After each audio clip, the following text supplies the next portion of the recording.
Greetings shippers, welcome back, and it's time for more Femslash and tackling a canonical ship. For yes, one can ship something that is fully supported by canon. It's not just for pairings that are fanon-based, which is a common shipping misconception. Just as a fan can reject a canon pairing, they can also embrace it. This ship was the winner of last month's monthly vote over on Patreon, just beating out Dark Stucky, so we did both. Thanks so much as always to everyone who voted. It helps us diversify and tackle a wide array of ships, some of which may otherwise take a long time to get to. There's a lot to talk about here, so as always, let's get to it. But before we get started, if you haven't already, please follow on social media to stay up to date, know when we're streaming, and just come on over and chit chat about fandom. It's a good time, I swear. So, Villaneve. This is the pairing of the sociopathic assassin Villaneve and the MI6 agent hunting her down, Eve Pilastri. They hail from the series Killing Eve, a classic cat and mouse tale with several twists, the least of which being that the two leads are female, though some feel it is the most, and it does give the series a unique flair. At the center of the series, aside from the intrigue and the questions of just who is pulling whose strings and why, is the relationship between Eve and Villanelle, and their mutual obsession with each other that starts early in season 1 and quickly grows to a fever pitch by mid-season and never lets up. The interest these two have in each other has many layers: intellectual, emotional, romantic, sexual,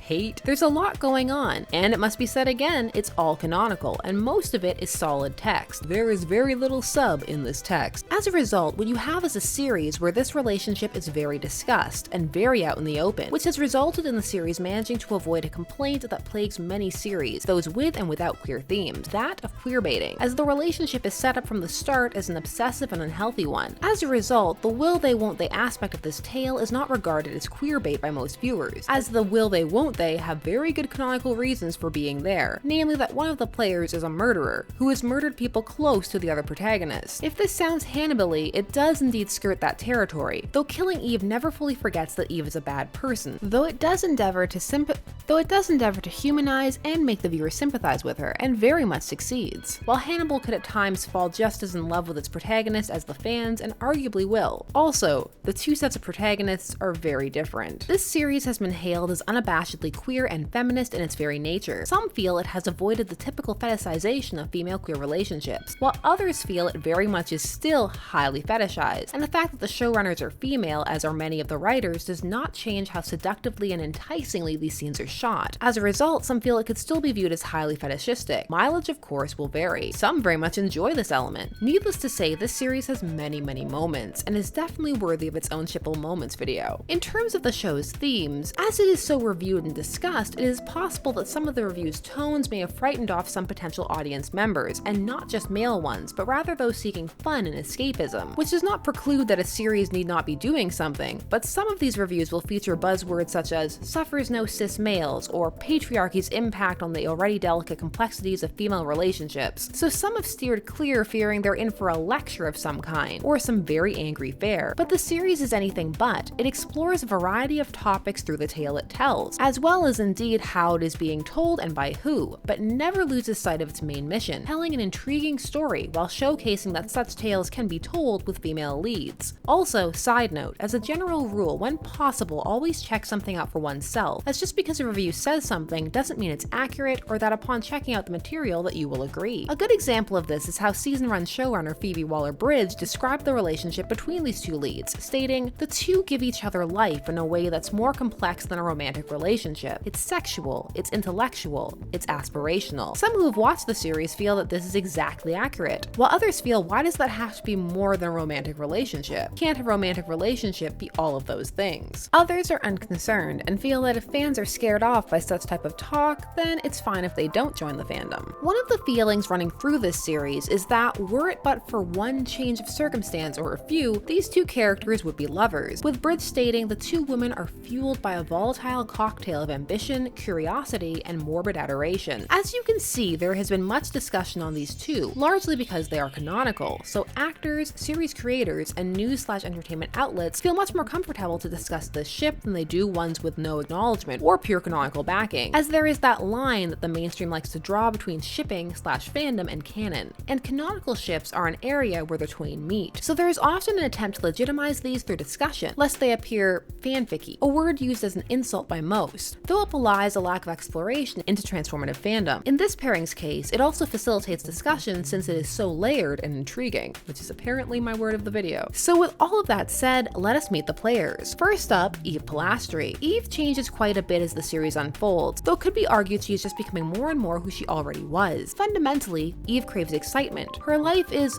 boring, or at the very least mundane and normal, and she finds herself drawn to the exceptional and the morbid, having a particular fascination described as a fetish even in the show with female assassins. Through her keen observations, she discovers Villaneve and is drawn to a game of cat and mouse, growing more and more obsessed with Villaneve, even though she knows she shouldn't be. In many ways, she views Villaneve as free and empowered, sexy, things she herself wishes to be and embody. From the first time she truly sees her, Eve is attracted, describing Villaneve as, she had very delicate features. Her eyes are sort of cat-like, wide but alert. Her lips are full. She has a long neck, high cheekbones. Her skin is smooth and bright. She had a lost look in her eye that was both direct and also chilling.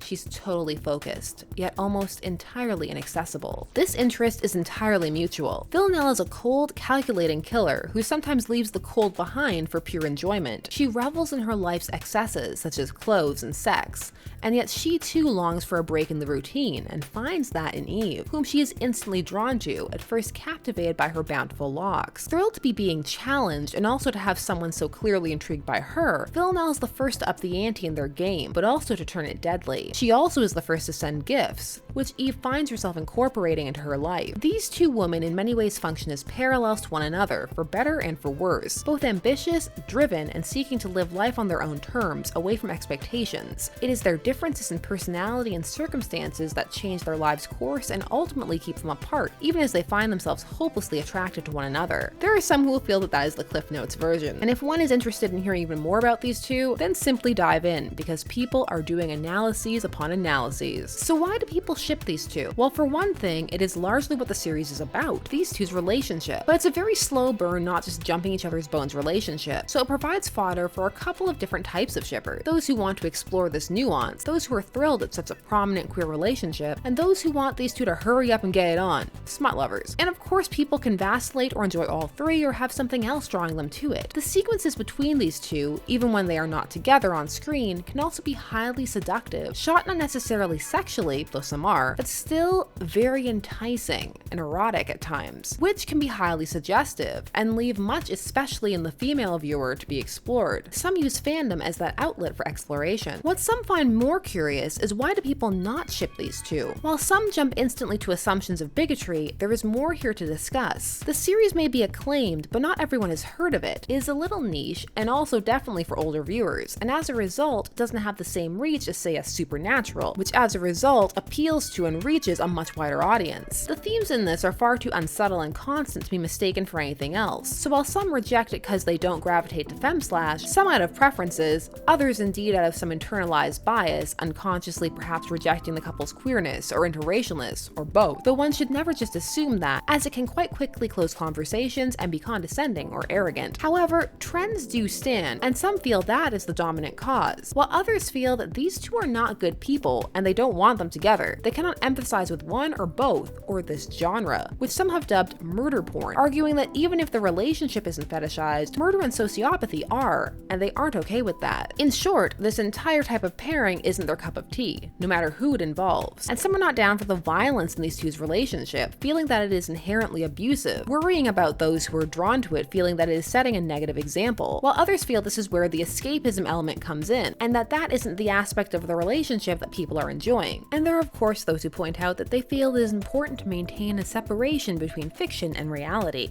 and that there are spaces for one to enjoy oneself and engage with the taboo, similar to a Harley and Joker style argument. Others can never get into canon ships beyond canon, finding them less interesting and feeling they have less room to maneuver because of that canonicity, even in shows where the couple isn't fully together, while paradoxically for others, this fuels them. As always, every shipper is different. Ship and let ship. Some shippers feel that it doesn't matter how big the ship is, and that looking at it as this ship should be bigger or deserves to be bigger speaks of transformative fandom entitlement, or a projection of one's wishes for more content, while they feel the focus should be on how is the community, for having a huge but toxic community is no fun at all. Though it is very likely that if more people were aware of Killing Eve, there would be more shippers, though there are some who feel that because of fandom trends, that would not be the case. In general, the Killing Eve fandom has been welcoming for most, though experiences vary depending upon where one is. If one is looking for more Femslash and looking for a series with plenty of moments to sink one's teeth into, then Villaneve and Killing Eve are waiting for you. Are you a Villaneve shipper? How has your experience been in fandom? Are you enjoying the show? Share all your thoughts down below. Thanks so much as always for taking some time out of your day to discuss shipping with me. I always appreciate it. And special thanks to all my patrons for voting. Names is always on the side, and there's another vote ongoing at the time of this recording. Don't forget to like, share, comment, and subscribe for more shipping videos. Let me know if you need those moments, and I will see you again soon. Stay tuned, for there are as many ships out there as there are stars in the sky.